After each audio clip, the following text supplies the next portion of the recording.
باش قول میدم زود تموم شد.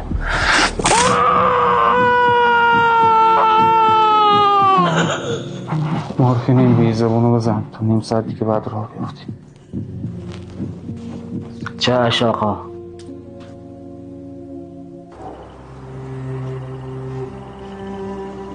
بچه که طلوع آفتاب دوست داشتم.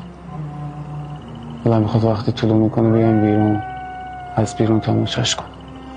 آقا فریدینا پولو گرفتن دارن میان خونه. فقط یه مشکلی هست. اون یارویی که دست حبیبینا بود فرار کرده. حروم ساده.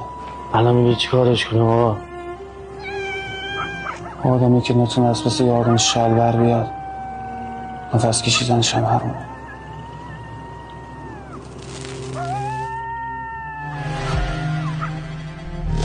درد که نداری؟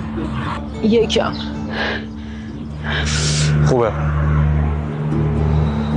آقا من میترسم، میشه یکی دیگه رو جای من بذاری؟ حد که نمیترسه. بعدشا اگه نگفتی پول نزول کردی دنبالتم، با پولی که گیرت میاد میتونی نصفشو صاف کنی.